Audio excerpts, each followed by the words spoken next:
Some of the comments mentioned that I haven't actually demonstrated how to map a third-party plugin to the 360 link thing. If you have no idea what I'm talking about, link in the description. Go and watch that video where I show you what it is. And if you need a very quick refresher, you grab this from the solidstatelogic.com website, get support, downloads, and grab the SSL download manager. You may need to make an account as well.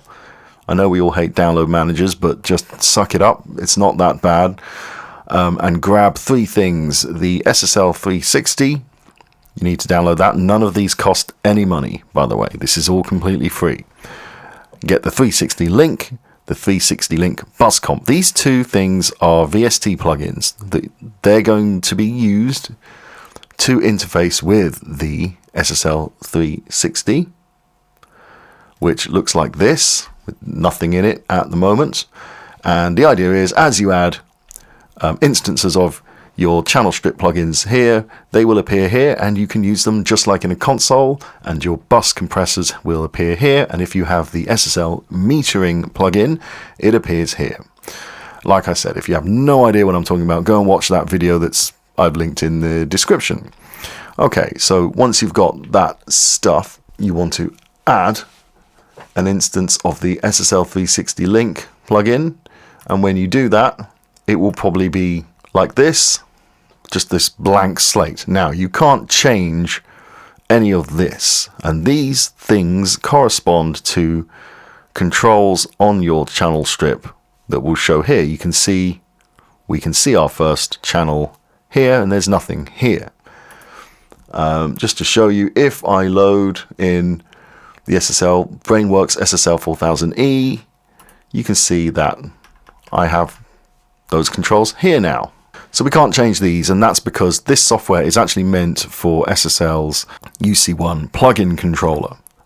So what you want to do is go to Configure Link and Plugins, and if you've not set this up yet, you have to add your plugin folder, and this only works with VST3 plugins, and it will then scan for all of your plugins. And today we're going to map the Analog Obsession SSQ, which is a free SSL EQ. So it's just going to be the EQ, but it should be enough for me to show you how it works. How do we map these? Well, these assignable parameters are parameters that the plugin has, and each one of these can be mapped to a button, function, or in some cases the meter, like the gain reduction meter for a compressor, which this doesn't have a compressor, it's just an EQ. You can map that as well for some plugins. Not every plugin has that function. For some plugins that are not as straightforward as an SSL style channel strip, you have to get creative and choose where you're going to put these things. So let's go. Let's start with an easy one, the input. So the input's here, and I'm going to assign it to the input trim button here. Right, so I've clicked input, and then I'm going to click where it's going to go. And as you can see, that's now controlling the input. And if I go to SSL 360, I've now got an input dial, and look at this, it's now controlling the plugin. So let's do the next one. We have the low and high pass filters, right? So we can assign those. So low pass filter, I'm going to assign it to there, and the high pass filter, I'm going to assign there. This plugin actually has a filter on off button, which we don't really have here, so you can choose where to put that. You could assign one of these buttons here. So filter bypass, I'm going to assign it there. So I can turn on and off the bypass. And by the way, you can actually invert the switch if you want. So if I click invert, then clicking it will actually do the inverse. That might make sense to you. And then you can actually edit the name, filter. There we go. So that's my filter on and off. Okay, so I'm just going to go through and assign more of these. So for example, the low frequency here. And we have this low bell. which this can be assigned to this button here, low bell, and it's taken the name from it as well, which is useful. And the low frequency gain be there, and for the low mid frequency, the EQ go there. You see how easy this is? You can literally click on the dial or the knob or the button in the plugin, and it will select it for you here, and then all you need to do is click where you're assigning that thing in here. It's very easy. Okay, the high mid frequency, same thing. My Q there, frequency,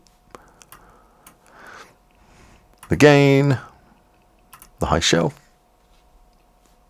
What's that? The gain, the frequency, and I'm going to use this button here for the high bell on and off. And finally, there's another function here. If you click Analog Obsession, you can turn on and off oversampling. So we can assign that too. So I'm going to assign that to a button down here, oversampling. So I can turn oversampling on and off down here, and that shows up here. So there's my filter on and off and the oversampling. And the output we're going to assign to the fader, of course. Okay, and that's it. That's all of the functions of this plugin assigned. Of course, this is only an EQ, so I've only assigned it to the EQ. If this was a full channel strip, I could go ahead and assign the functions of the compressor. I just wanted to do a nice, quick and easy one. So now I'm going to put this plugin across my session. Let's put it on all my drum channels. And look, I've got my SSL EQ across my channels.